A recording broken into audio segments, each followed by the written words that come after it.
María Eugenia Ulfe es profesora principal e investigadora en antropología en el Departamento de Ciencias Sociales de la Pontificia Universidad Católica del Perú. Cuenta con un máster in the Arts of the Americas, Oceania and Africa de la Universidad de East Anglia en Norwich, Inglaterra. Es PhD en Human Science de la Universidad George Washington en Washington, D.C., Estados Unidos. Es profesora honoraria visitante en la Universidad Nacional de San Cristóbal de Huamanga y profesora honoraria en la University of East Anglia en Estados Unidos. Es miembro del grupo de investigación interdisciplinario en memoria y democracia de la PUC y coordinadora del programa académico del Congreso del ASA de 2024, ¿verdad? Tenemos que hablar sobre eso, después te digo por qué. Y organizadora líder del octavo Congreso de Memory Studies Association de la PUC en julio del 2024. María Eugenia, una gran alegría tenerte aquí. Te cedo la palabra. Adelante, por favor.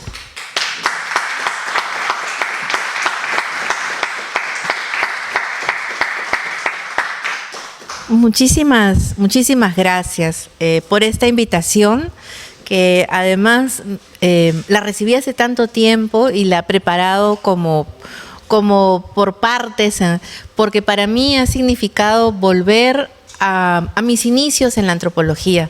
Cuando yo terminé de estudiar antropología, comencé a trabajar como miembro del equipo de trabajo de campo de lo que en ese momento era el Archivo de Música Tradicional Andina y que ahora es el Instituto de Etnomusicología. Y comencé a viajar, yo hice los registros de música y baile y danzas en Ayacucho, Apurímac y Huancavelica.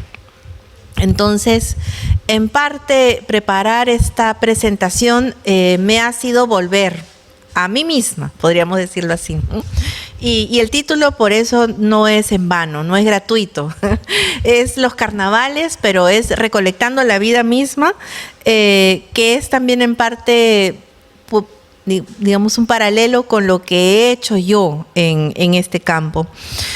Y quería en parte, por eso también agradecerles esta invitación que me ha invitado a volver a mirar algunas imágenes, a escuchar algunas músicas que recogí en ese tiempo, pero también a mirar una producción mucho más reciente, de otro tipo de trabajo y con otro tipo de énfasis. Quiero comenzar recogiendo unas palabras de Rodrigo Montoya cuando él explica que no hay momento en la vida de una persona o en el calendario agrícola andino o amazónico que en el Perú no se celebre con música, y particularmente con algún género o estilo musical específico, ¿no? Ya sea que se trata de chairax, de pumpines, de toriles, de marcaciones de ganado, de ayartaquis, de lo que sea, ¿no? Siempre hay una música que es especial y particular, ¿no? Entonces, recolectando la vida misma, música, performance y política en los carnavales ayacuchanos, va a ser un pretexto para volver a ese trabajo realizado hace unos años atrás, mirar esa información a la luz de nuestros desarrollos y desempeños y volver a pensar sobre los carnavales, su performatividad y su música como vehículo de memorias. Es imposible no escribir desde el presente, y el presente exige también pensar en términos de la música, de la memoria y de la política. Mi interés, y creo que el de muchos y muchas reunidas en este congreso, es retomar, digamos, la praxis generativa de la acción humana al pensar y analizar lo cultural como un proceso y no como una mera mercancía, en la que usualmente, además, se encasilla o encasillan, o no se encasillan, mejor dicho, desde el Estado. Mi aproximación a su estudio, al estudio de la música, los carnavales, viene desde la antropología, que es mi disciplina, y desde la etnografía, que es la metodología que utilizo. Y ahora vamos a... sí pasó, ok. Estas salieron más oscuras porque son fotos más antiguas. El domingo de carnaval de 1976 se llevó a cabo el primer concurso de pumpín en la Pampa de Huashuantu.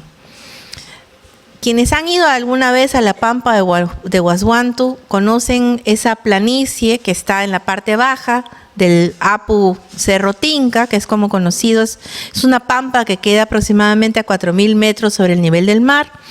Este concurso fue organizado por la Asociación Distrital de Colca. Era una organización que agrupaba colqueños residentes en Ayacucho y luego se sumaron también colqueños residentes en Lima. Hoy los concursos que se realizan en las Pampas de Huashuantu se denominan Festival de Huashuantu o Concurso de Carnaval de Huashuantu. Era febrero de 1996, es decir, 20 años después de haberse creado los concursos, cuando llegamos caminando a la planicie desde Colca. El Cerro Tinca es un apu tutelar. Muchas apachetas y muchos pagos hay, digamos, en las aproximaciones mientras uno va caminando hacia el cerro.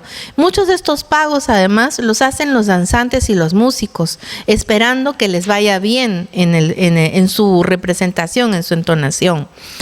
Y lo bonito es que llegan danzantes y músicos desde Huancapi, desde Colca, desde Umaru, desde Cayara, desde Huancaraya, desde Yusita, desde Quilla, San José de Sucre, Circamarca, Alcamenca, Tequigua, Ajomarca, es decir, de todas las comunidades de los alrededores. Y si algo les suenan los nombres de las comunidades que les acabo de narrar, es que muchas tienen muchos pobladores asesinados entre 1980 y el año 2000. Entonces, cuando llegamos en el año 1996, el periodo del conflicto acababa, en realidad, digamos, de recién estar pasando. Y eran momentos todavía muy duros para escuchar las canciones de Pumpín. Los colqueños se sienten orgullosos y siempre dicen que el Pumpín se originó en Colca, con la ronda o la hachua que lo acompaña, donde van danzando las mujeres. Pero en realidad no hay mucha información sobre cómo comienza el Pumpín en sí. Hay una relación estrecha entre música y política.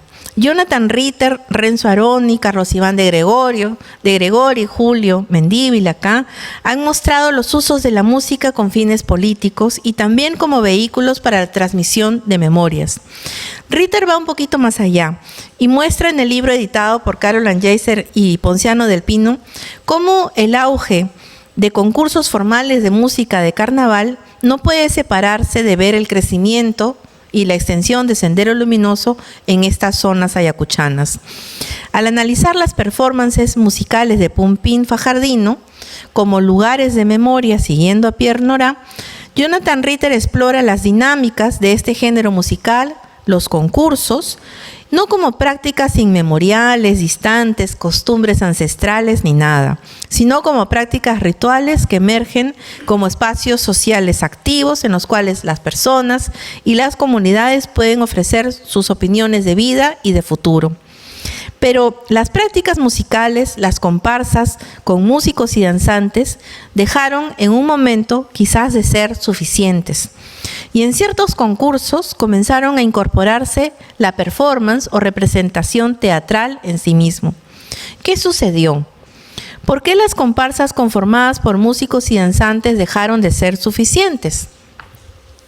Hay algo fascinante.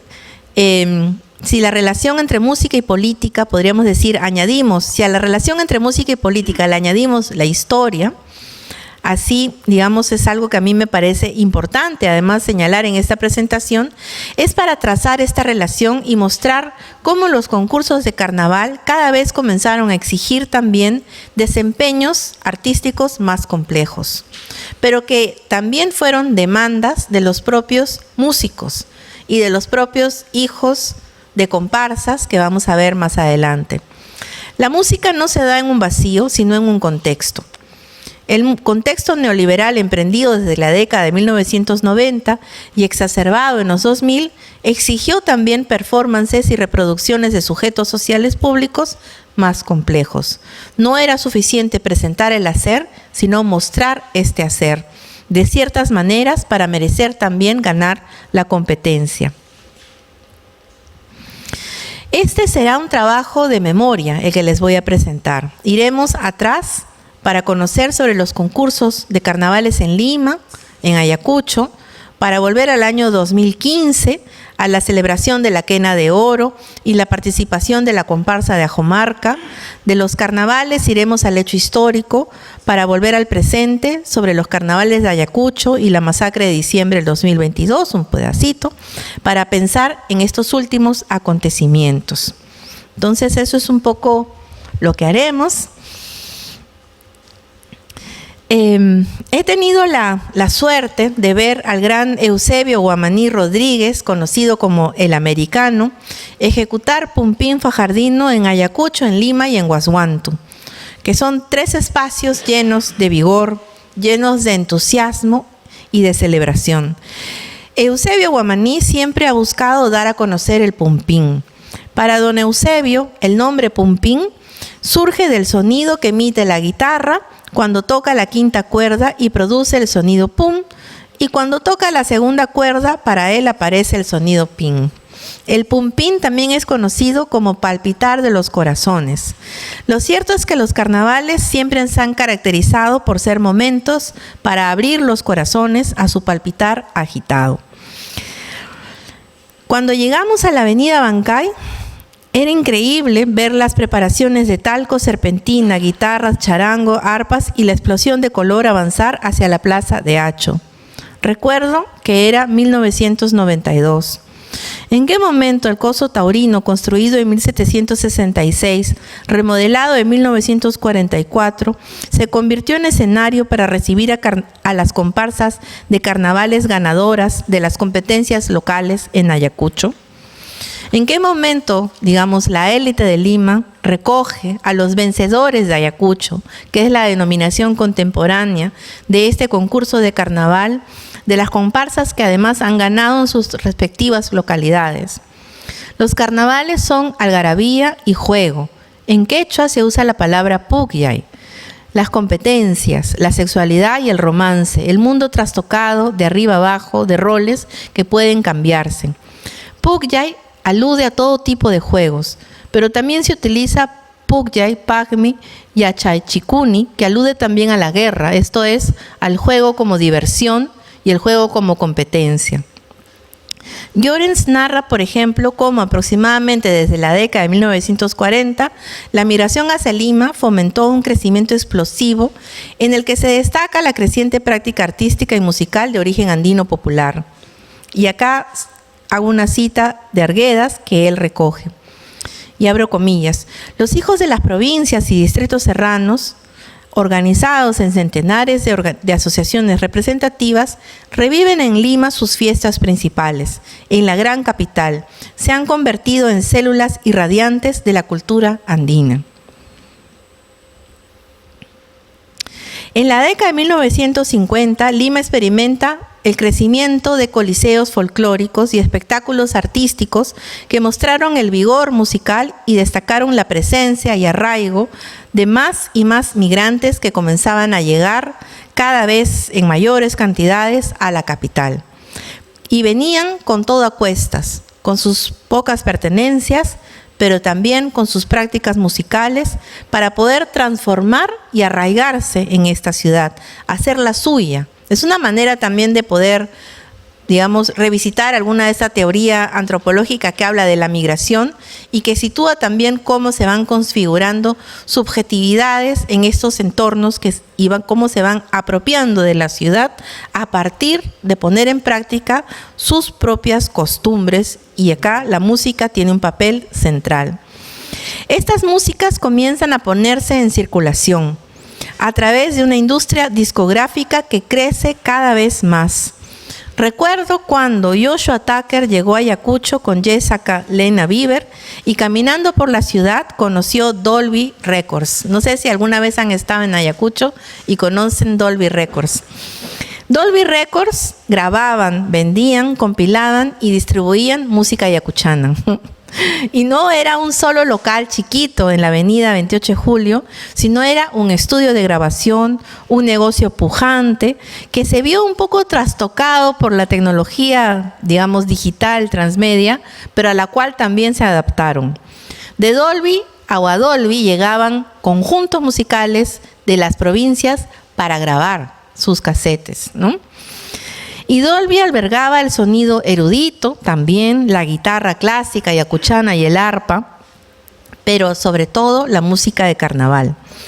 Con coliseos folclóricos y una pujante industria musical, también están los concursos de carnaval que se extendieron durante las décadas del 60 y 70. José Miguel Valverde, un joven estudiante de licenciatura en antropología en la Católica, hizo una tesis simpática sobre cómo a partir de 1978 se volvieron famosos los concursos de carnaval en Abancay, por ejemplo, que es un espacio, digamos, distinto a la zona ayacuchana, ¿no? Estos concursos, los concursos abancaínos, requirieron que la música urbana de carnaval comience a estilizarse un poco más, tanto así que llegó a ser declarado Patrimonio Cultural de la Nación en el 2011. Entonces, para que vean cómo de contextos locales muy pequeños y puntuales se va como creciendo y aumentando. Querido Rodrigo, ¿cómo estás? La música tiene la capacidad de congregar y activar los recuerdos.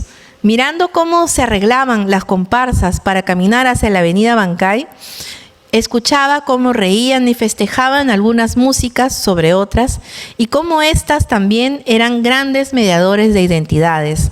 Esta dimensión de la música, de revitalizar identidades, de estrechar lazos, de congregar, es en gran medida también lo que asegura el éxito de los concursos de carnaval.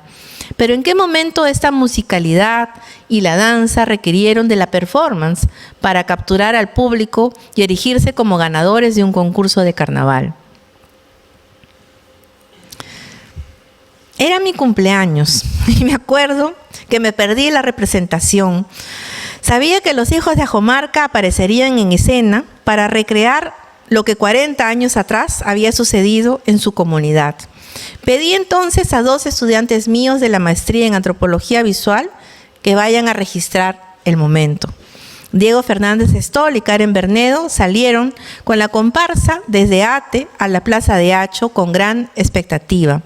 Kashkarinakmi, todavía existo, dice un verso de Arguedas que usa Carlos Iván de Gregori para narrar cómo los ayacuchanos dicen algo así cada año que celebran sus carnavales. Carlos Iván escribió estas palabras para cerrar sus obras escogidas después de participar en un concurso de carnaval ayacuchano en el Centro Recreacional Yuli en Ate Bitarte. Esto es muy cerca de donde se lleva a cabo cada año el concurso de carnaval Tumi de Oro, que tiene lugar en Huachipa. Con 20 minutos, que es más o menos el tiempo que les dan para el despliegue en escena, entró la comparsa Hijos de Ajomarca para revolucionar el 11 concurso de carnaval Tumi de Oro en el 2014.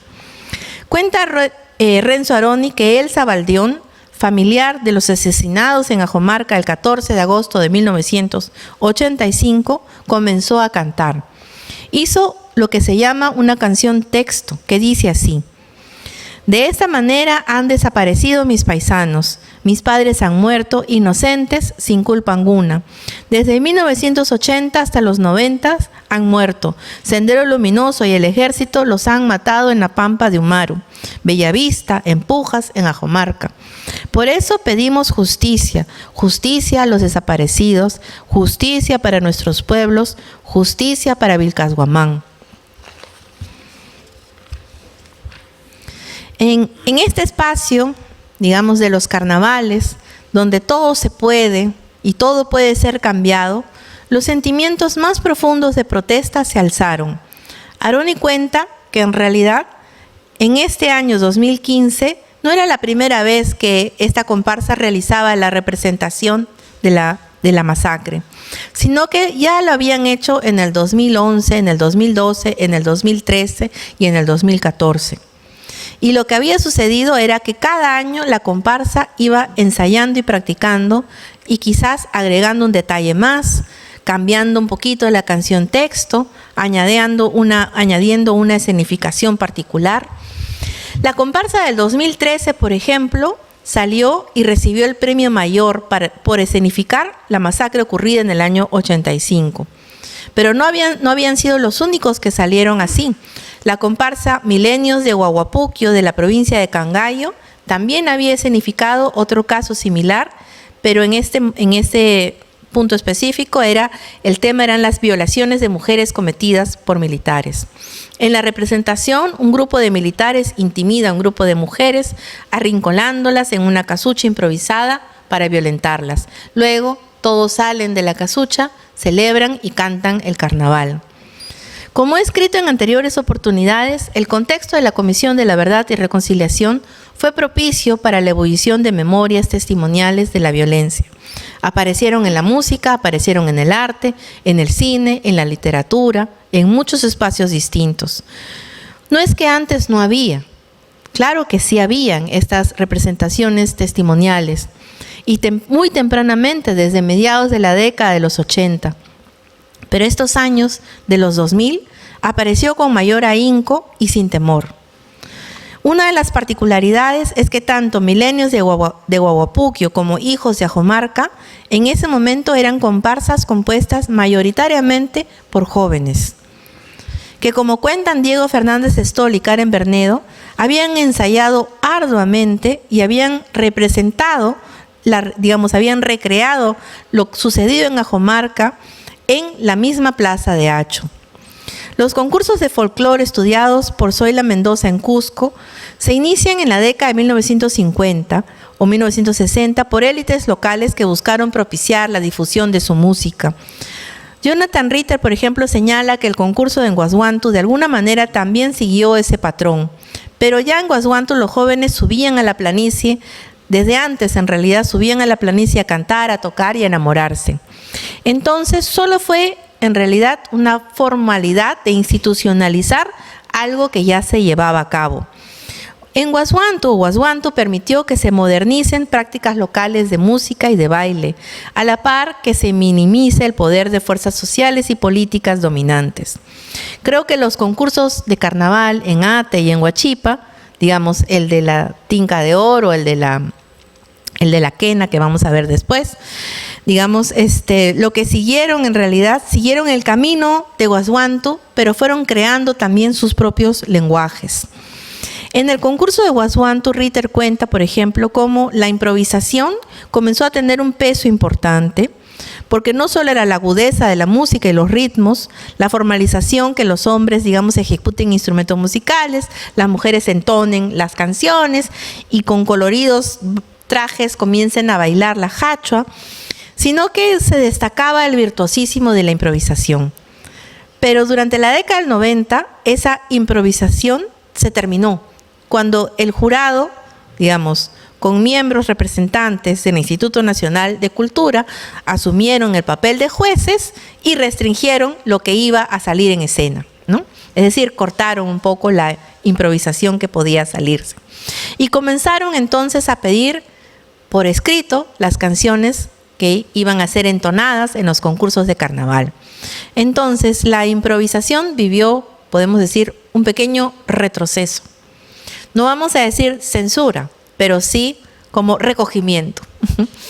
Pero los jueces tuvieron en ese momento, para poder evaluar un poco la competencia, comenzaron a recoger los vítores del público para seleccionar a sus ganadores y no tener una audiencia en contra. Entonces fue más o menos el recorrido y la formalización de los concursos en las Pampas de Huahuantu. Imagino que algo similar ocurrió en los concursos de Lima, aunque estos ya nacieron con reglas y con jurado. Pero en un momento, eso si no, después lo voy a, o si quieren, ¿se puede ver un poquito? No. Ah, ¿sí se ve? Entonces ahí se puede ver un poquito.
En la mañana del 14 de agosto de 1985, miembros del ejército peruano llegaron a la quebrada Yogyapampa en el distrito de Ajomarca, provincia de Vilcashuamán, Ayacucho.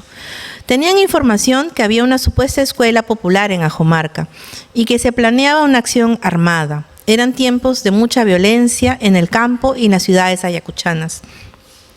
En su paso por la quebrada, el convoy militar fue sacando pobladores de sus casas, supuestamente para realizar una asamblea.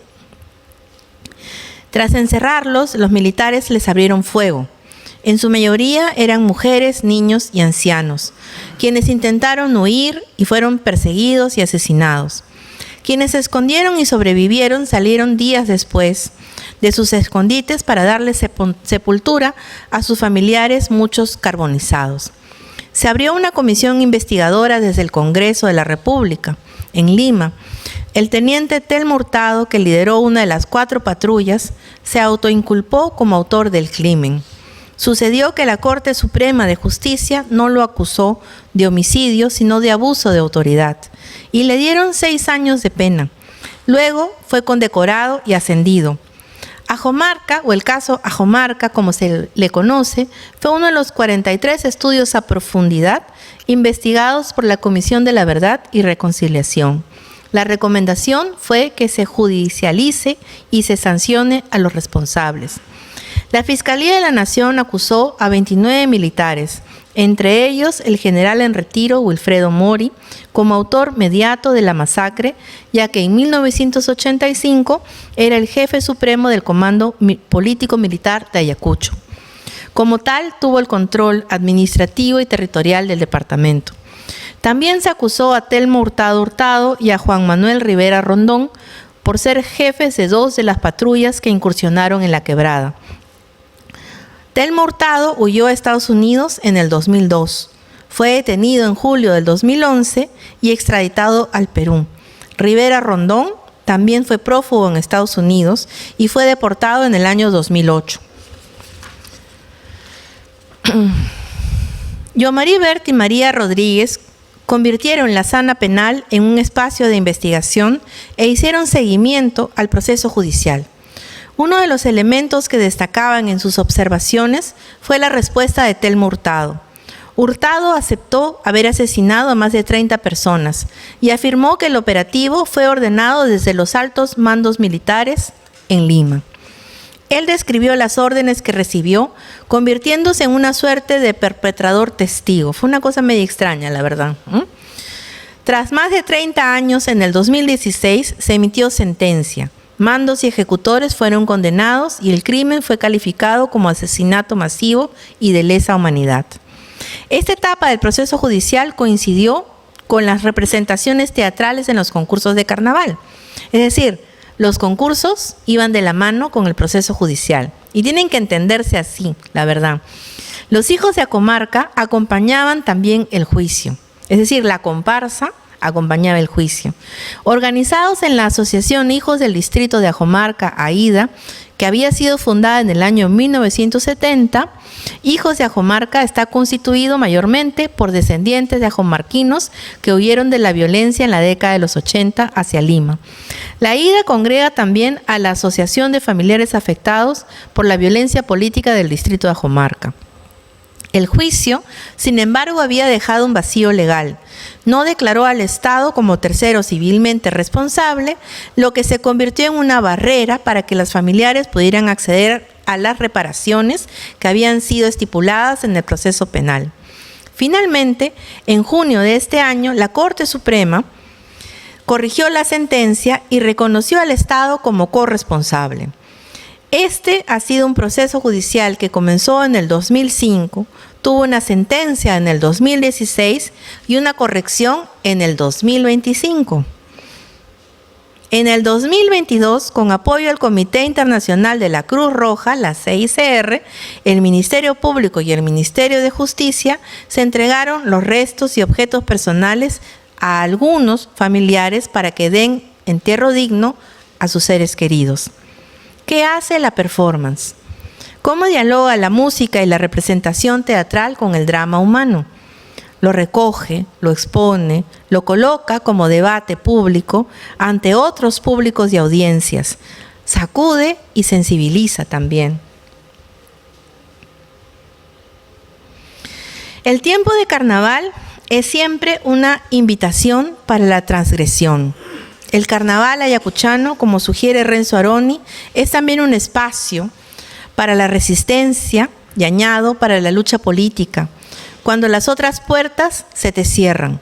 La comparsa de Ajomarca no ganó en el 11 concurso de carnaval ayacuchano Tumi de Oro, que transmite Radio Andina, y que Radio Andina además transmite música ayacuchana desde hace muchísimos años.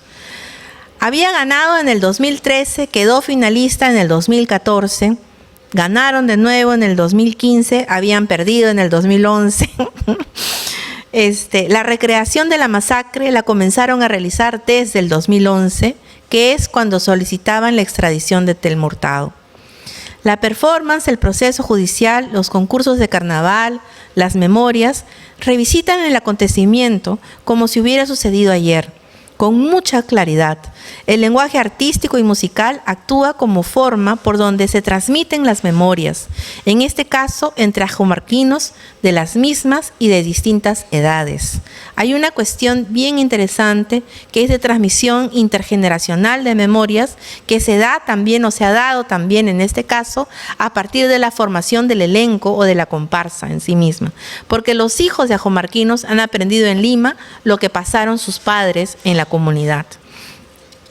Entonces ahí ese lenguaje artístico y musical no solo ha sido un vehículo de comunicación de memoria, pero esa memoria ha servido también para ser incorporada en sus propias vivencias como si fuesen suyas también. La performance trabaja, como diría Diana Taylor, en dos niveles, como material de archivo y como acto vivo. Esto es como repertorio y conocimiento que atraviesa los cuerpos mismos de las personas. La memoria de archivo es la que transita entre los documentos, entre los restos, entre los textos y las imágenes. Opera muchas veces en la distancia y también en el espacio. Queda casi como un rastro o una huella. Persiste como la memoria misma. La memoria expresada a través del cuerpo en la performance activa ese conocimiento y hace que quienes lo interpreten, lo encarnen y lo vuelvan suyos. En ese sentido, no puede hablarse del carnaval o en ese caso de la performance solo como transgresión. Digamos, el carnaval no va a quedar solo como el trastocamiento de roles o papeles, incluso géneros, ¿no? Sino que acá se va a asumir también casi como una práctica o una pequeña práctica de resistencia en sí mismo. El archivo y la memoria quedan incorporadas en los cuerpos de quienes representan en ese momento de la performance lo que sucedió en Ajomarca en agosto de 1985. Además está el otro aspecto o dimensión de mostrar el hacer, de jugar con el mandato neoliberal de la presentación del sujeto, en este caso de la historia reciente de su pueblo, de forma eficiente, evidente y eficaz, a través de la práctica teatral y coreográfica. Fue en el concurso de la Quena de Oro en el año 2011 que la comparsa de Ajomarca presentó por primera vez la representación de la masacre. Como resultaron ganadores de la provincia de Vilcashuamán, pudieron participar en el concurso Vencedores de Ayacucho el mismo 2011. Vencedores de Ayacucho tiene lugar en la Plaza de Hacho, que es un espacio significativo, como vimos hace un momento. Tuvieron una buena acogida del público, lo que los llevó a tener y asumir que tenían que ensayar y hacer mejores las cosas para el año siguiente. Como registra Aroni, al comienzo la representación no era tan teatral. La teatralidad fue de la par del proceso judicial y de las demandas del jurado y de la audiencia en Lima. Entonces, al comienzo era la música en sí misma. Digamos que aquello que la música o lo que se esperaba en esta canción texto. Y en ese momento, digamos, en la parte que hemos visto, nosotros hemos visto los primeros 3 minutos de la representación teatral. La representación teatral dura aproximadamente 18 minutos. Alrededor del minuto 11 es cuando la danza es interrumpida por los sonidos de ráfagas, de metralletas, mientras que uno a uno van cayendo en el suelo, pero después se levantan y comienzan a seguir con la música de Pumpín. Estos concursos de carnaval significan importantes espacios de reunión de población migrante en Lima y que poco a poco han ido construyendo un espacio de socialización, de reivindicación, de lazos de solidaridad. Conforme la recreación de la masacre fue tomando mayor protagonismo, digamos, de los 3 minutos que habían sido en el 2000, que le dedicaron en el 2011, fueron poco a poco extendiéndose a tener 6 minutos en el 2013 y a ocupar en realidad gran parte del periodo en el 2015 y a dejar un poco de lado la canción de Elsa Baldeón, ¿no?, que fue sobreviviente a los 7 años de lo que ocurrió en su comunidad. La canción fue cediendo y tomando un papel de fondo para dejar el espacio a la recreación.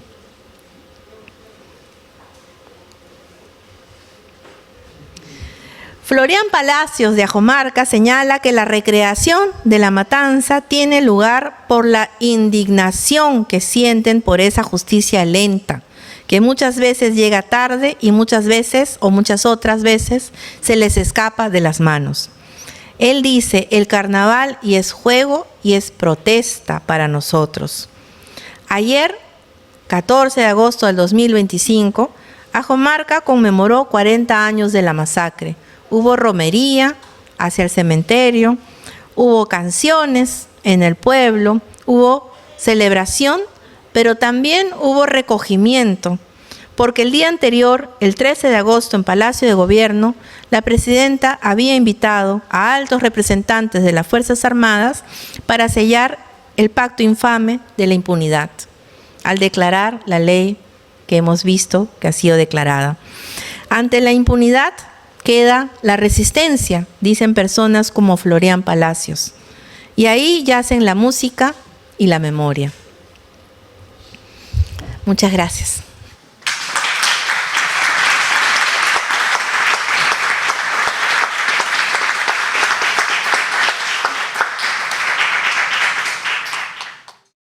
Y vamos a abrir la ronda de preguntas.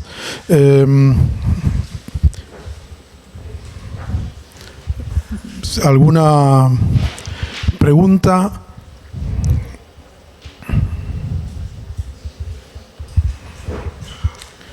Constanza, por favor.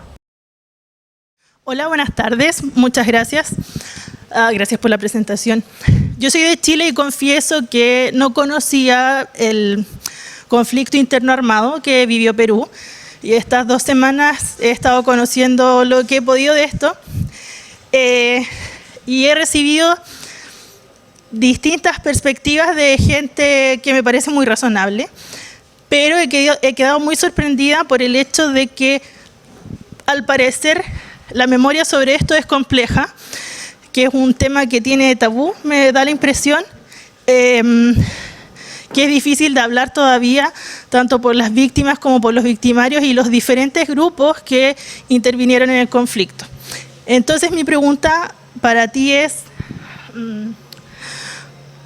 primero, ¿cómo ha sido investigar esto sabiendo las memorias afectivas que hay involucradas, la posibilidad de censura que se puede enfrentar y también la impresión que me da al estar aquí, las repercusiones que puede tener para ti a nivel político quizás o como investigadora, que pueda ser perseguida, no sé. Esas son las impresiones que me han dado acá, como que es algo que no está resuelto, que hay mucho conflicto aún, hablar sobre esta etapa. Quizás me equivoco, entonces ahí quiero que me puedas contar un poco. Gracias. A ver, la memoria siempre es un tema que es como un terreno en constante debate y pulsión. Entonces, uno puede tener memorias distintas.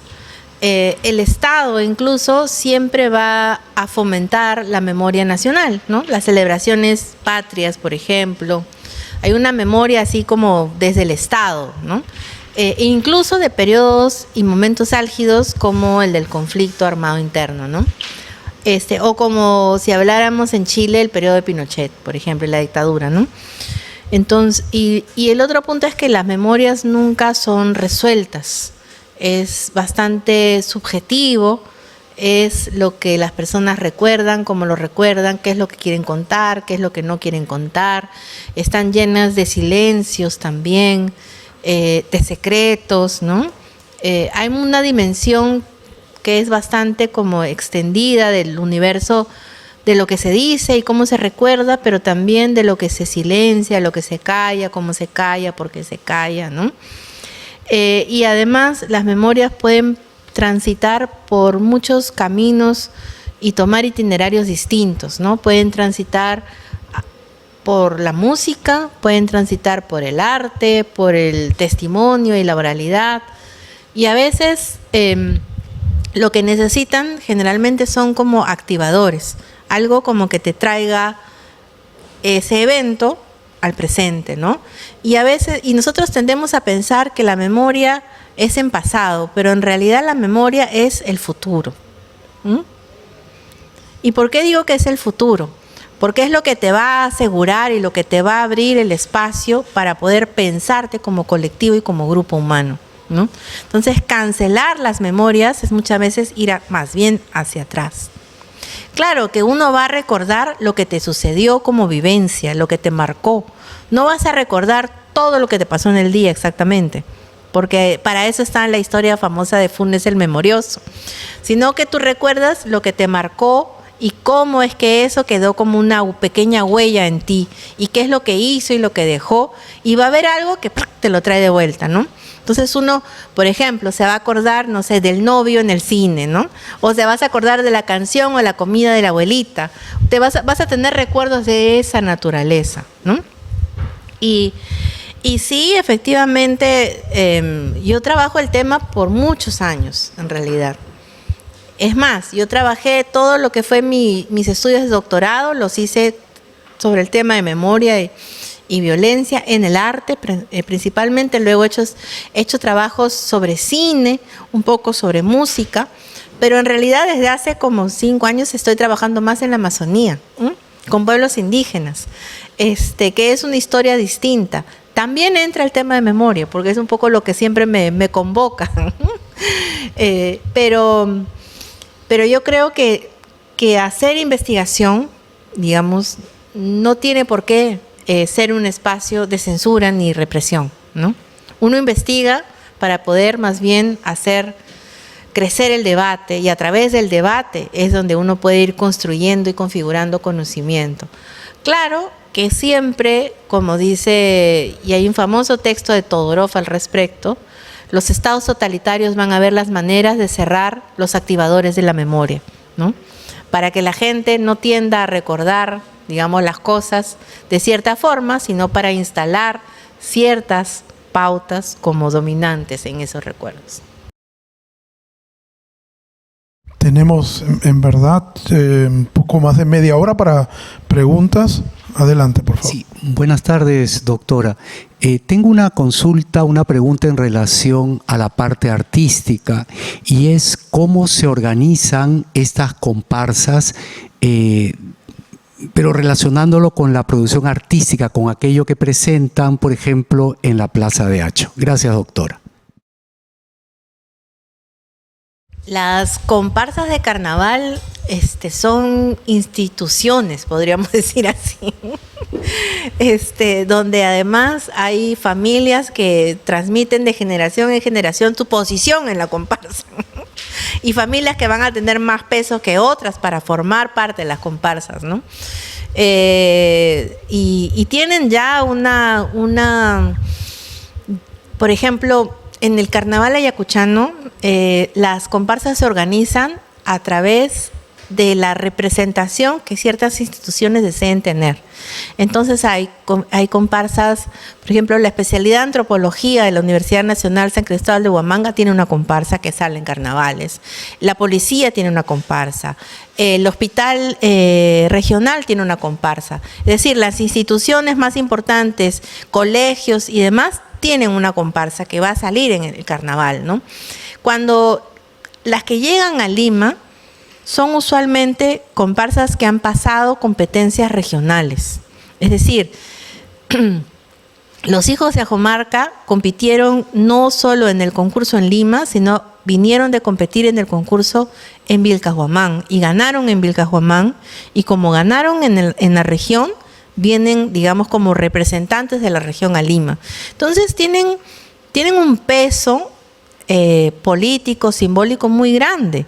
Digamos, no están solo representando a Ajomarca, podríamos decir, sino representan la provincia de Vilcashuamán.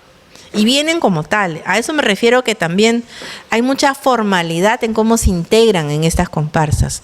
Y tienen ensayos, por ejemplo, deciden las fechas de los ensayos, toman asistencia, ¿no? Bastante castrense en ese sentido. Y ahí es donde toman nota y conciencia de lo que van a hacer. Participan muchas veces maestros, participan músicos de las localidades.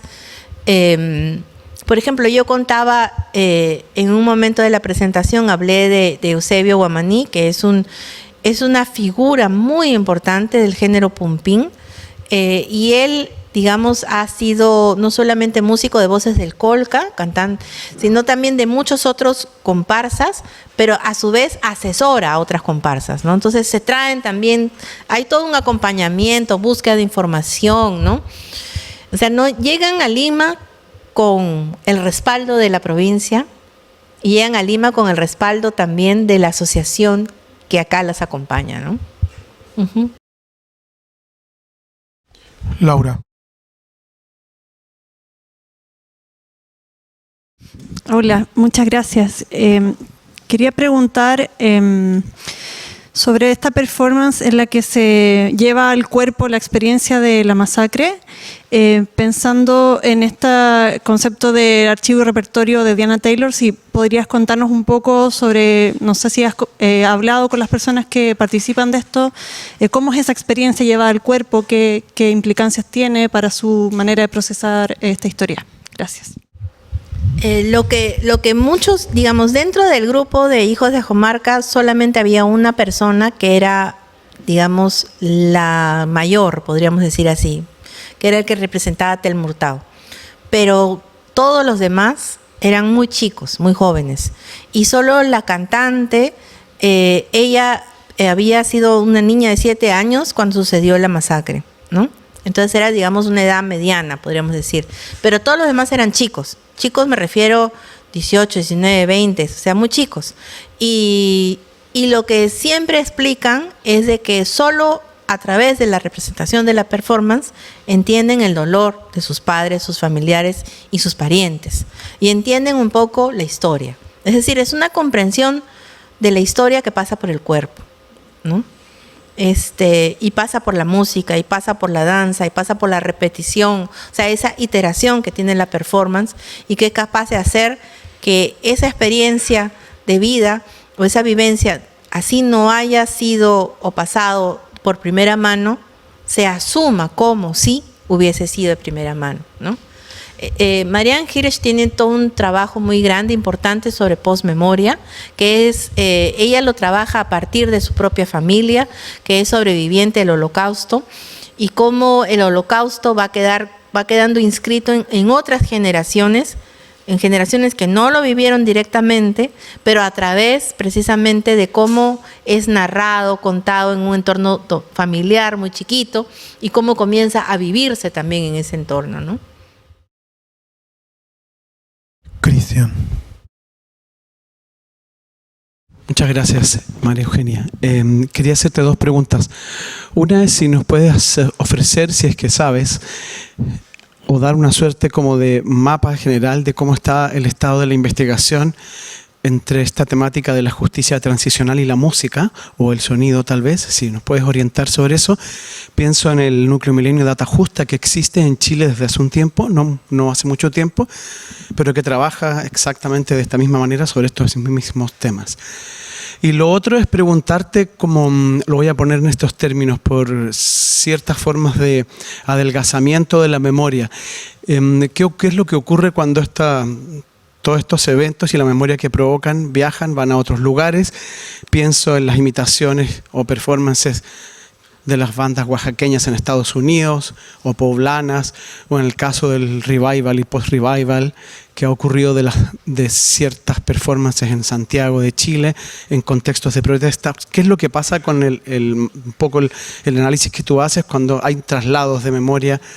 Porque en cierto modo esto continúa esa reproducción posterior y va adquiriendo otros significados. Ya, a ver, son dos preguntas bastante, en verdad todas las preguntas son bastante interesantes. Hay muchos trabajos de memoria en el Perú y muchos trabajos que toman la dimensión cultural de la memoria, ¿no? Más que la dimensión de justicia transicional. En justicia transicional también hay bastantes estudios. Yo hice un trabajo, por ejemplo, en Lucanamarca, Huancazanco, sobre reparaciones. Es un tema meramente de justicia transicional, ¿no? Pero sobre sonido no hay mucho, por ejemplo. Está el trabajo de Jonathan, los que he citado, el trabajo de Jonathan Ritter, el trabajo de Renzo Aroni, ¿no? Luego, Cynthia Milton tiene una edición de un texto que es sobre las formas del recuerdo también, las formas del recuerdo, es el trabajo de Ponciano del Pino y Carolyn Jesser, y ahí hay un artículo de Valerie Robán sobre el carnaval en Ocros, por ejemplo. Pero Cynthia Milton tiene otro libro que es sobre las dimensiones culturales de la memoria en Ayacucho expresamente, donde hay todo un repertorio distinto, ¿no? Desde cuestiones, yo ahí escribo más sobre retablos, Ponciano escribe de cine, Jonathan Ritter escribe de música en ese texto. Entonces es como hacer como un mapeo de diferentes formas de transmisión de memoria, ¿no? Entonces, pero específicamente sobre el campo de la performance y la memoria, hay menos. Hay varios trabajos que comenzaron a hacerse a partir de los hechos que sucedieron en junio del 2009 en la Curva del Diablo en Bagua, donde se representan las poblaciones Aguajún y Huampis, representan lo que sucedió ahí. Entonces ahí hay un trabajo, pero es un trabajo más de archivo documental, más que sonoro, no hay música, es representación teatral meramente. Y luego tienes, digamos, lo de Ajomarca, que sí es bastante, digamos, importante, y hay varios trabajos de tesis al respecto. Y tienes una historia, podríamos decir así, larga, de este tipo de representaciones, que habría que ver la manera de tratar de entender si hay algún tipo de conexión. Por ejemplo, entre las festividades andinas, una de las más notables e importantes es la representación de la muerte del Inca. Y es una pieza teatral, en realidad, ¿no?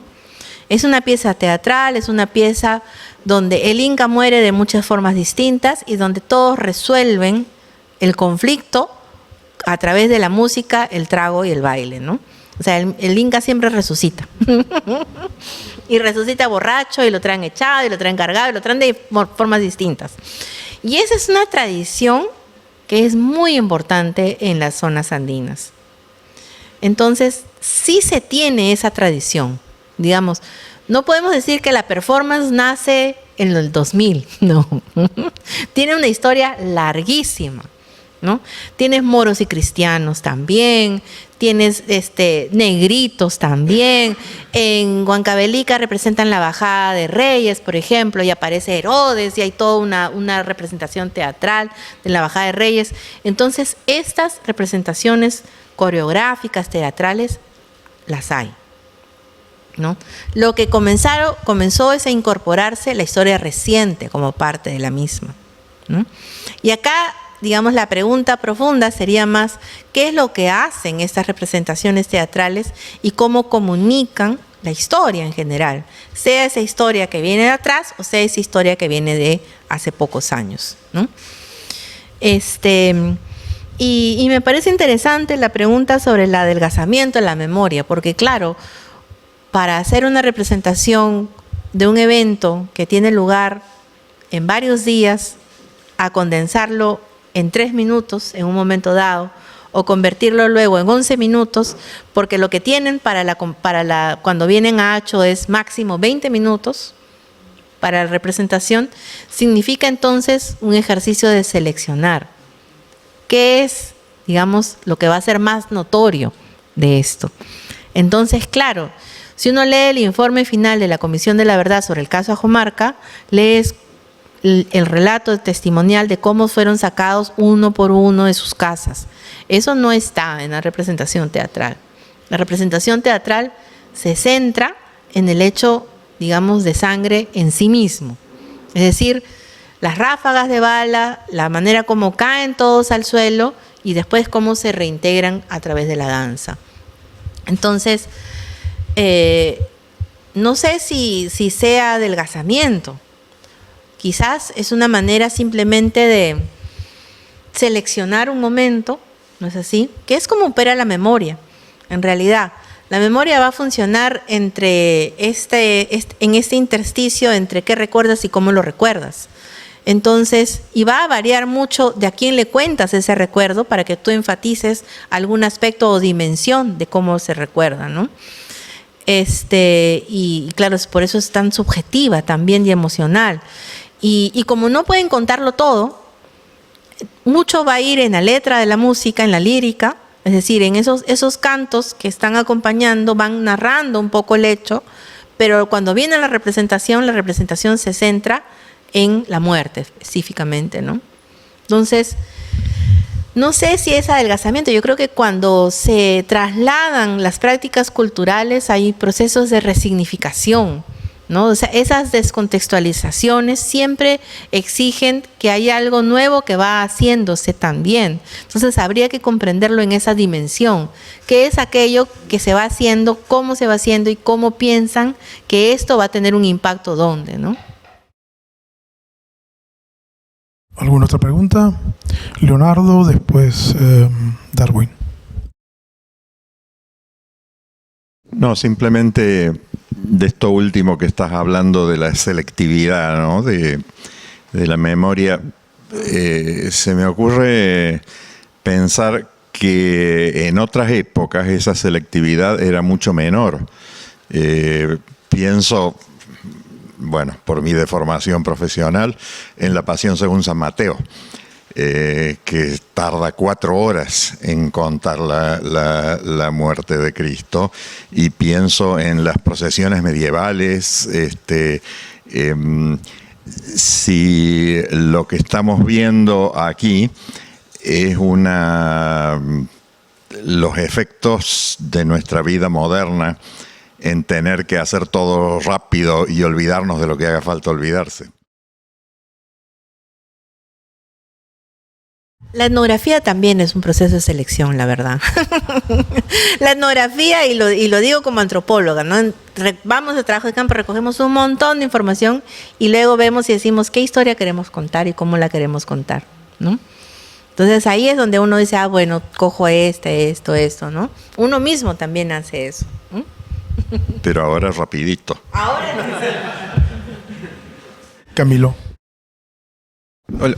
Sí, bueno, yo quería hacer una pregunta un poco más metodológica dentro de la etnografía, y quería saber si nos podrías comentar un poco cómo uno se acerca a que una persona te cuente un suceso traumático que le ha sucedido, y cómo es ese compartir de un suceso en el cual no sé si te da la confianza de hacerlo. En mi caso, cuando estuve estudiando a los sicuris de los 80, de los 90, cuando tocábamos temas de esas épocas, trataban de no decírmelo, obviarlo, pasarlo. Sentían como una cierta tristeza o vergüenza, no sé por qué, pero siempre trataban de ocultarlo. Quería saber cómo podríamos llegar, ¿no?, a que lo compartan sin herirlos, ¿no?, sin que haya una susceptibilidad. Lo que pasa es que es un proceso, ¿no? La investigación siempre es un proceso, y a veces es un proceso largo, porque implica ganar confianza, mostrar respeto, ¿no? Solicitar, o sea, informar para qué buscas esa conversación, qué vas a hacer con eso. Pero también hay una dimensión de contención y de cuidado, en el sentido que si la persona se abre, es para ser escuchada, y es para que esa escucha atenta tenga algo, además. Es decir, que tú hagas algo con eso. Es como que te trasladan la responsabilidad también. Cuando hacía el trabajo de reparaciones, que lo hice por muchos años, estudiando cómo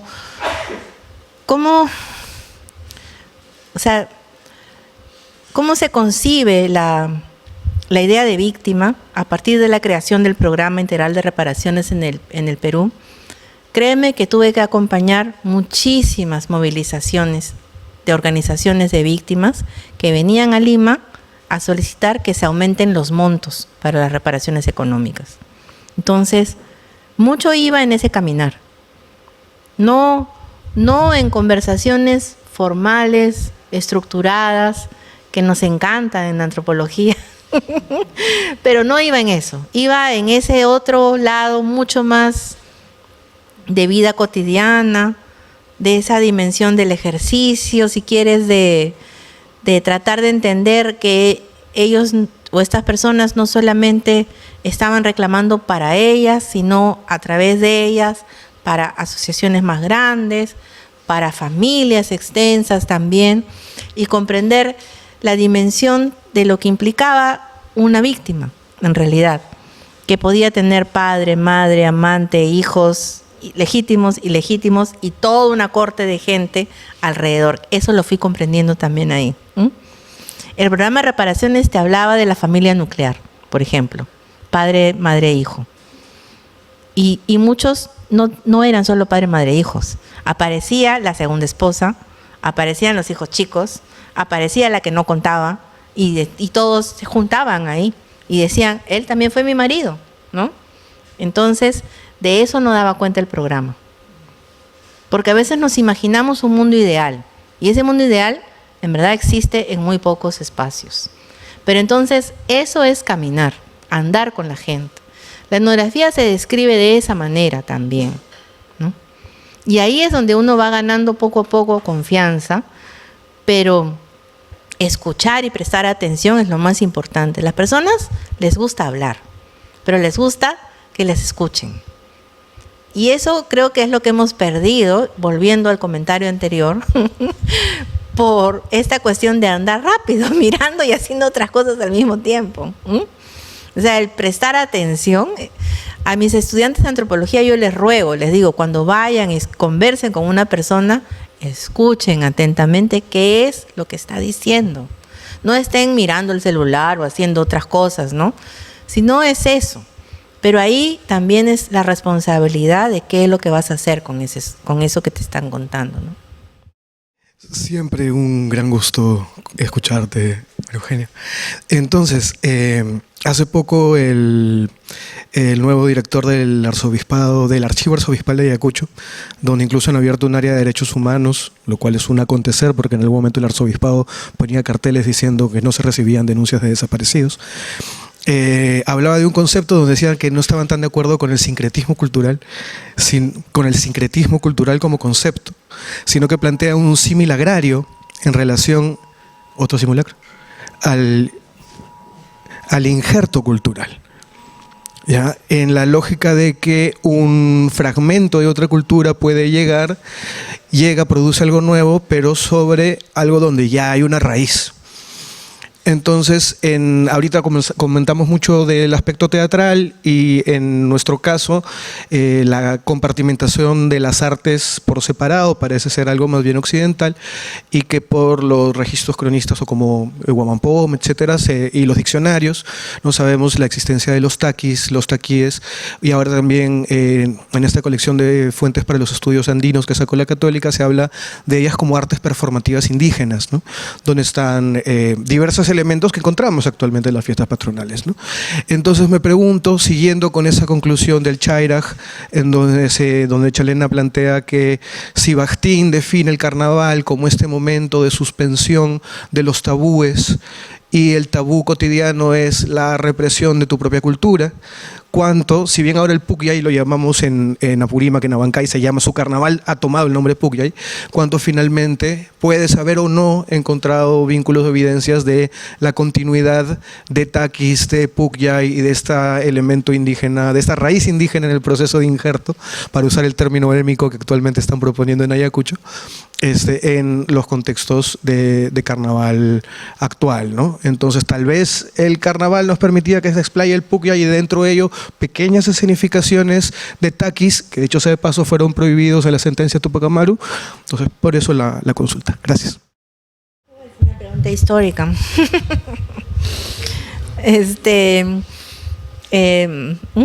No sabía esto o sea, sabía que habían abierto el archivo arzobispal, eso sí, pero no sabía esta discusión de injertos es lo que dijiste, ¿no?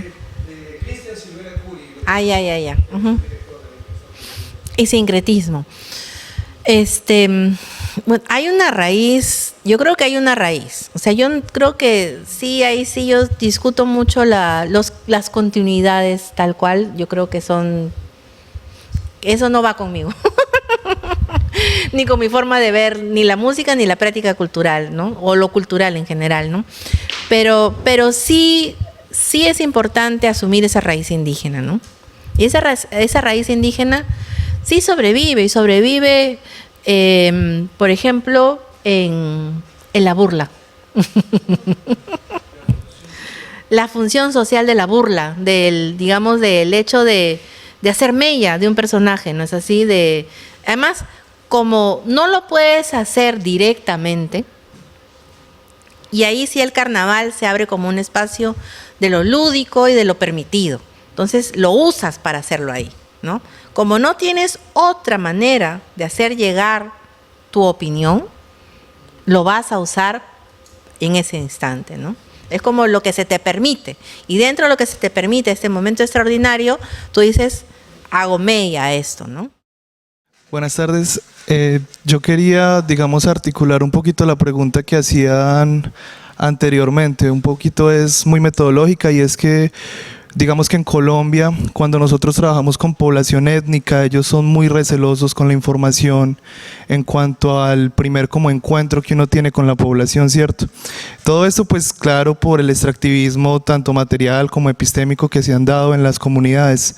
Pero entonces quería preguntarte que para ti, ¿cuáles son las mejores técnicas o estrategias más óptimas para este primer encuentro? Pues para entrar a la comunidad, porque si bien ya decías como acompañar a las comunidades en sus procesos políticos y tal, para hacer el desarrollo, por ejemplo, de ese tipo de metodologías como, no sé, etnografía solidaria, como lo plantea Vasco, o a ras de suelo, como Guava, que es vivir en su contexto cotidiano.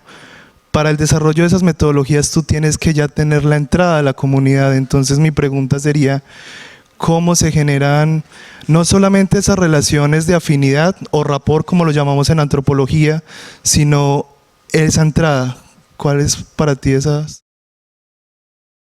La entrada es lo fundamental. Y ahí parte la autorización, ¿no? Y la autorización es también informar qué es lo que vas a hacer y para qué lo vas a hacer, ¿no? Y también tratar de encontrar qué es lo que la gente busca que tú hagas. Volviendo al tema de reparaciones, la gente quería en ese momento que los ayudemos a encontrar información sobre sus casos. Y eso para nosotros era sencillo, porque implicaba una búsqueda en internet.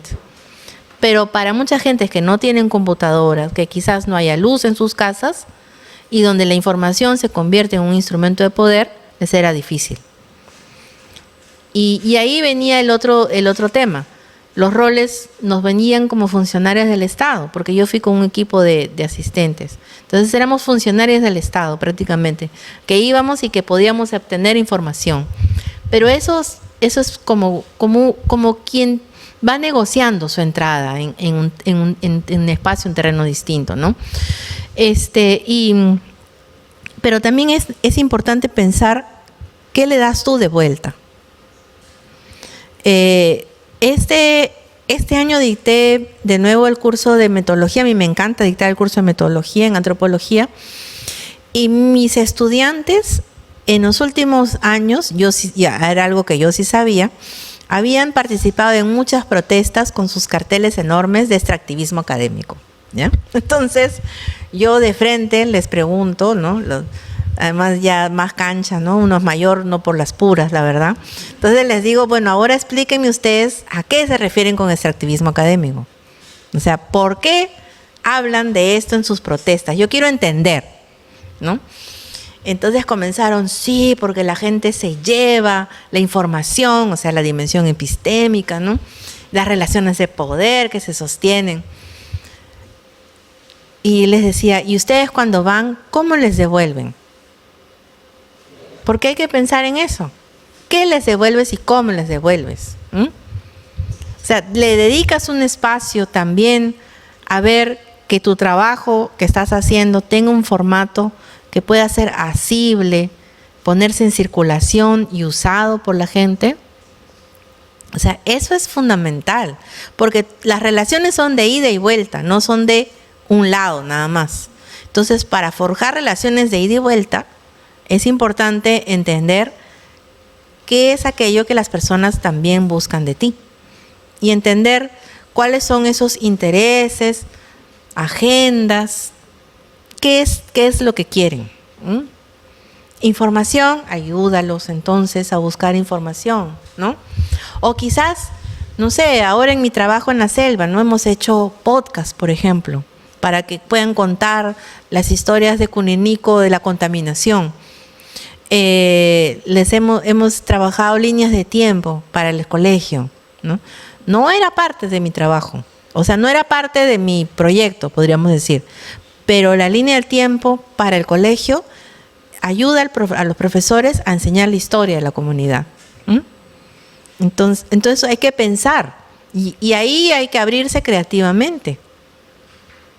Yo me acuerdo, Jonathan Ritter participaba en los concursos de carnaval. Hay videos de YouTube participando en los concursos de carnaval tocando, ¿no? Pero por ejemplo, ¿no? Entonces hay que ver de qué manera uno retribuye también. Doctora, solamente para, destacar también la preciosa parte artística de lo que hemos visto, la parte de la música, la parte de la danza, que creo que a quienes trabajamos en esta institución nos ha captado, y yo le agradezco sobre todo haber compartido la parte artística, ¿no? Además de todo, además de gran interés que ha tenido usted a bien presentarnos, ¿no? Pero que tengamos nuestros ojos en la música, en el canto también, como personas de esta institución. Muchas gracias, doctora.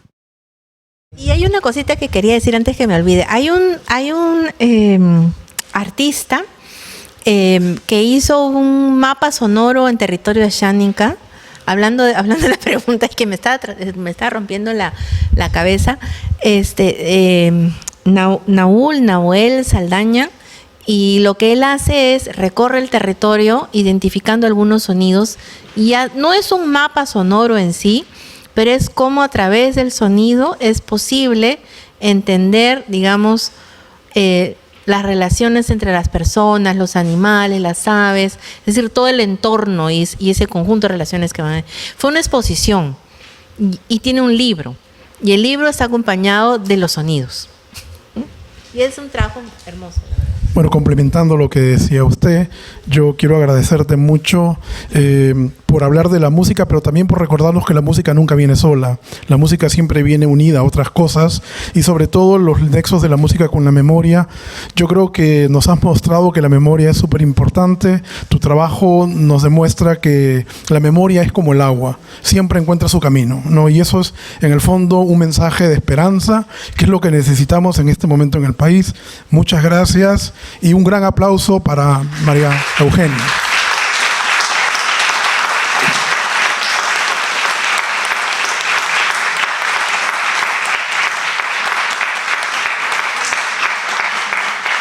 Muchísimas gracias, de verdad. Muchas gracias.